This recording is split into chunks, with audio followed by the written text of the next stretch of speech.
Alright, grab your tissues and settle in, everyone, because today we are diving into one of the most heartfelt, raw conversations I have ever listened to. Welcome back to my channel. We're talking about an incredible new episode from David Woolley's daughter, Kati Charlene's podcast, where she sat down with her dad and her stepmom, Christine Brown from Sister Wives. Now, I have to share this with you because it was so moving, so genuine, that I couldn't keep it to myself. This isn't just a casual interview. It's a deep, emotional dive into grief, healing, and the beautiful, complicated work of blending a family. And fair warning, David breaks down crying at one point. It's heavy, it's beautiful, so have those tissues ready. Kati described the episode as exploring the complexities of family dynamics, particularly through loss and blending. They talk about communication, supporting kids emotionally, and the unique tightrope step-parents walk. I've linked the full episode below, so you can experience it yourself. It's audio only, but you will get completely lost in it. The episode starts with these wonderfully warm and funny introductions. Kati welcomed them to her show. Too emotional, and just laid out who they are in the most personal way. She said Christine is not just a Sister Wives star and best-selling author, but also the maker of the best pancakes, the sender of magical, sick cream that heals coughs, and a thrower of epic parties for anyone from 0 to 93. She called her our Queen Christine. Then for David, she said he's the drywall business owner who gives the best advice, is always down to go down a playground slide that's definitely not his size, stops everything to listen to grandkids read, and makes the best fajitas. She joked that his best accomplishment was having her as a daughter, but that's a lie because he doesn't have favorites, though he might like the grandkids more. In return, David introduced Kati, calling her a phenomenal person who sparkles and lights up rooms, gives sage parenting and friend advice, and whose kids are so full of sparkle and magic you can just tell they are deeply loved. He mentioned she calls him every single day, which Christine confirmed is something both her daughters do, much to her delight. They started reminiscing with these cute stories that showed David's personality perfectly. Kati remembered a toddler roller coaster in their hallway that her dad, without hesitation, got on and rode. Christine added that on their wedding day, he went down a slide and threw his back out, showing up to the ceremony in pain but laughing about it. Kati said that right there sums him up. Then, she gently steered the conversation to the heart of the matter. She told her dad that while she often talks about losing her mom, people always ask her what it was like for him to lose his spouse. She said she thinks he did a wonderful job, especially because she's never heard him say a single bad thing about her mom. She asked him if that positivity was a conscious effort or if it just came naturally. David's answer was immediate and firm. He said you should never talk badly about your spouse to your kids, period. It's a no-go because kids don't take sides, it just confuses and angers them.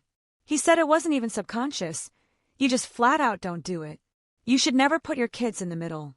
Kati agreed, saying that even when she'd come to him with a hard memory about something her mom did, David would validate her feeling. Yeah, that was hard, but would always circle back with, but she loved you. He made sure she never felt like any of it was her fault. David expanded on this, saying it's never the kid's fault. He talked about how, as a parent, you can't take the negative stuff from your kids personally. They might fight and cry, but you have to hold the line. He then looked back fondly, remembering Kati as a little girl dancing around and being a notorious butt pincher, always playing jokes. He said all his kids were a lot of fun, but things got incredibly tough after their mom passed away. He was trying to be both parents and run a business, and he gave Kati huge credit for stepping up and helping him out in those early days. Kati then asked the pivotal question, was there a moment it hit him that he was now mom and dad? His answer was chillingly poignant. He said, yes, it did hit him. He described it as his late wife, Char, tapping him in. He said she told him, now it's your turn, and he simply said, okay, I'll do it. That sense of duty, of being put into the game by the person he loved most, was the shift that changed everything. Kati followed that heavy moment with a memory that perfectly illustrated the confusing duality of his new role. She remembered him telling a story about someone giving him a Mother's Day gift, and him firmly correcting them. I'm not a mom. I'm a dad. Even though he was fulfilling all those needs, he clung to his identity. He was doing the job, but he wasn't the title. Then, to lighten the mood, they They shared these hilarious, awkward stories of David navigating life with daughters. He recalled walking in on Kati and her sister Reagan having a full-blown argument over a pair of Spanx. He just threw his hands up and said, "You two figure this one out," and walked out of the room. He was completely out of his depth. There was also the time he tried to take them clothes shopping. Kati came out in what he called a pioneer dress that was way too modest for a senior, and he told her to go find something shorter and more age-appropriate. Meanwhile, Reagan came out in something too revealing, and he told her to go find longer shorts. He was trying so hard to find that impossible middle ground. But the stories that really showed his love were the tender ones. Kati remembered coming home once, clearly in pain, and when she told him it was that time of the month, he didn't flinch. He just left and came back with a care package of chocolate, sushi, and all her favorite foods. He even braved the feminine care aisle at the store for her, standing bewildered by the endless options of wings. No wings, thin, thick, calling it an awakening. He joked, "I'm woke." He explained that with his sons, it was straightforward. "I'm a boy, this is what it is." But with his girls, he learned to adapt. He adopted a policy of giving them grace during that time, saying, "You can have that moment, but you gotta let me know, because I don't know." It was his way of trying to understand and support them, even when it was completely foreign to him. This led Christine to chime in, bonding over the chaos of hormones. She opened up about her own struggles post-menopause, saying her hormones are still a roller coaster and she sometimes feels like a grumpy 13-year-old. David laughed, saying he gets it. "And sometimes you just have to announce, 'I'm grumpy today, everyone leave me alone,' and go get an extra coffee." But then the tone shifted again as Kati asked a profound question about the passage of time. She wanted to know how navigating life as a single dad had changed now that all his kids were adults. Was it easier? David's answer was heartbreakingly honest. He said flatly, "Oh crap, being adult, a lot of it is harder." He explained that when the kids were little, he had a clear, relentless purpose. He had to do everything, feed them, drive them, work for them. It was 150 miles an hour. But as they grew up and left, that purpose vanished. He felt totally lost, wandering around his own house with no direction, his energy and heart feeling empty. He said when Christine came along, she was so capable that she made even less for him to do, which was an adjustment in its own way. He had to painfully slow down from that 150 miles per hour life to about 5 miles per hour and learn to figure out what he wanted to do, not just what he had to do. It's a vulnerable admission you don't often hear from fathers about the quiet crisis of the empty nest. Sensing this deep emotion, Kati connected it all back to their shared grief. She asked how supporting her through that grief was different now that she was an adult living away. Was it easier when she lived at home and he could just give her a hug and take her to dinner? This brought David to one of the most emotional points of the interview. He remembered Kati's wedding day and how hard it was for her to cut the cake without her mom there. In that moment, he offered, half joking, half desperate to fix it, "I could put a dress on and act like your mom." He knew she would have said yes in a heartbeat. His voice broke as he said that even after almost 14 years, the hardest thing is that he wishes he could have saved her mom for the kids. Not for himself, but for them. He wanted to emphasize how much she loved them, showing Christine all the old home videos so she could see for herself the fierce, joyful mother she was before addiction took over. He remembered a time at SeaWorld when one of the kids got lost, and he watched her eat the attendant alive with a mother's protective fury. He got real about the public scrutiny, too. He said he finds the nasty comments online amusing now, laughing at how people think they know him from a headline. But the old hurt is there. He said the hardest part was feeling completely alone, with no one to help him through that storm. Kati shared a powerful story that shows the depth of his protective nature. When a negative article came out after her mom's passing, she wanted to defend him publicly. He stopped her. He told her to let the attacks come at him. Let people blame him.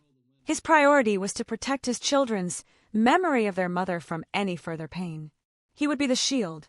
This led him to state his core parenting philosophy, clearly. He told Christine early on, "If you try to come between me and my kids, you'll lose." And he expected her to have the same fierce loyalty for her kids. To him, the kids aren't just part of the deal, they are the package. Their well-being is the non-negotiable center of everything. He even joked that he'll fight people for Truly, Christine's youngest. Christine laughed and said they already fight. Truly is the only one of her kids who can go toe-to-toe with him in teasing, just like Kati and Reagan did. She loves watching their dynamic because it's a mirror of the past. Then Kati asked the big, reflective question. If he could go back to right after her mom died, what advice would he give himself? David thought deeply and said he didn't know if he'd change anything, because every hard lesson prepared him for what came later. But when Kati reframed it, what would you tell another grieving spouse? His answer was crystal clear. He said, it's hard. It's going to be hard, but you just gotta focus on your kids because your kids will actually get you through it. He explained he didn't go to bars or friends to self-medicate. He held on to his children because they were his everything. They were his reason to keep going. And then he gave Christine what might be the single best piece of advice on grief I've ever heard. After she lost her son Garrison, she told David she had this huge hole in her heart and needed it to go away. He told her it never would. He said, it's never going to go away, and it's never going to be smaller. It's always going to be the same size. You're always going to have a Garrison-sized hole in your heart. He told her it's not the grief that changes, it's her capacity around it that grows. Your ability to carry it and live alongside it expands. Christine admitted that at first, that sounded awful, to hear it won't get easier. But he corrected her, your capacity gets better. And in time, she realized she wouldn't want the grief to get easier because that would mean her love for him was shrinking. And she never wants that love to be any smaller.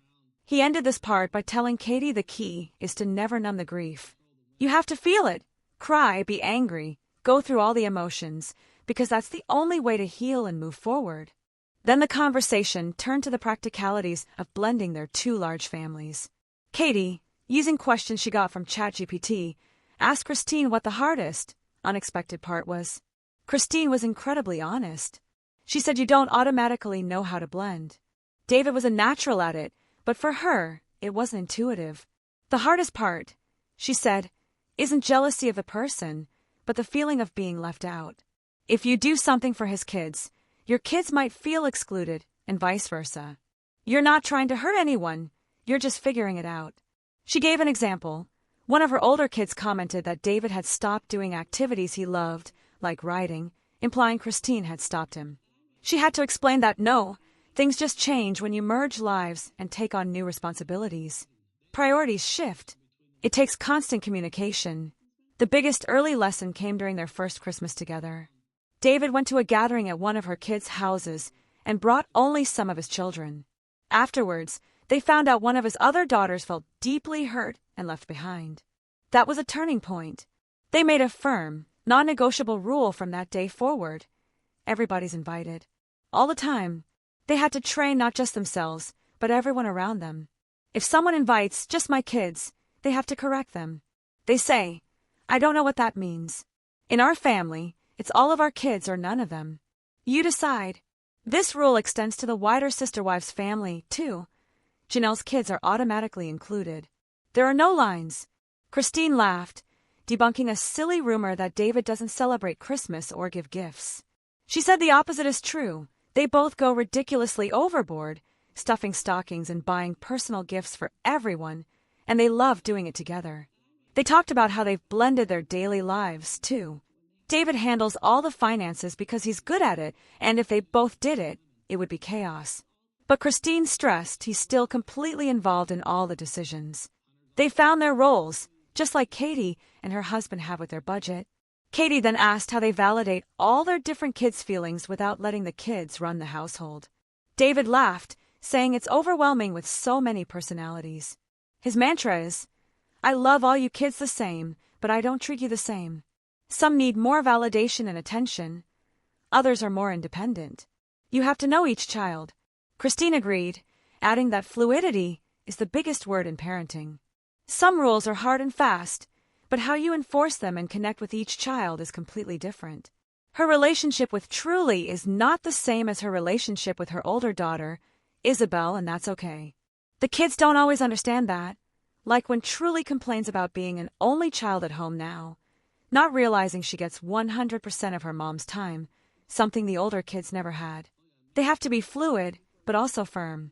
Sometimes, Christine said, the answer just has to be, because I'm your mom. The final part of their conversation was all about the philosophy of love in a blended family. Kati, clearly touched, asked Christine for her advice to other stepmoms, praising her for always speaking of Kati's mom with such respect and love. Christine's answer was beautiful. She said she saw how much Kati's mom loved her children in all those old videos, and she finds that sacred. Since being a mom is her own favorite thing, she can honor that it was her predecessor's favorite thing too. She said, "It's not a threat to me. The children's love for their mom doesn't diminish their potential love for her. There's plenty to go around. She gets to have a different, separate relationship, and that's a gift." David jumped in with the perfect example. When they were first together, Christine took all his old family videos, hours and hours, and painstakingly digitized them. She watched every minute, getting to know the woman who came before her. She'd point out moments and say, "Look how much she loved her kids." That act of love and respect meant the world to him and to Kati, who said it made her feel incredibly loved by Christine. They talked about traditions and how they naturally change as kids grow up and families blend. Old ones fade and new ones are born, like their plan to have omelets for Christmas breakfast this year. They have to be willing to flow and create their new normal together, even joking about someday going on a Christmas cruise when it's just the two of them. David reiterated his stance on expressing love. With Christine's son paid on living with them, Christine says, "I love you," freely. David waits for Christine's kids to say it first, not wanting to pressure them. He loves them all, but he lets them set the pace for that intimacy. He knows blending doesn't mean instant, equal bonds with everyone. It happens differently with each child, and you have to let it unfold naturally. He circled back to Kati's childhood motto, which she'd say to her friends. In Kati's land, hugs are free. He adopted that as his philosophy for the whole family. He's just going to keep loving them, openly and freely. Christine joked, smothering accepted. "Keep smothering." And Kati laughed, saying, "You smother a burrito and it makes it better." And on that perfect, warm, hilarious note, comparing relentless love to a smothered burrito, this incredible conversation wrapped up. What an absolute masterclass in love, loss, and rebuilding a family. From David's unwavering protection to Christine's sacred respect, to their everybody's invited rule, there are so many powerful takeaways. I hope you all enjoyed this as much as I did. Merry Christmas and happy holidays. My puppy is whining for attention, so I've got to go. But before you go, let me know in the comments, what part of this interview hit you the hardest? Don't forget to like, share, and subscribe to my channel for more. Meet you in the comments.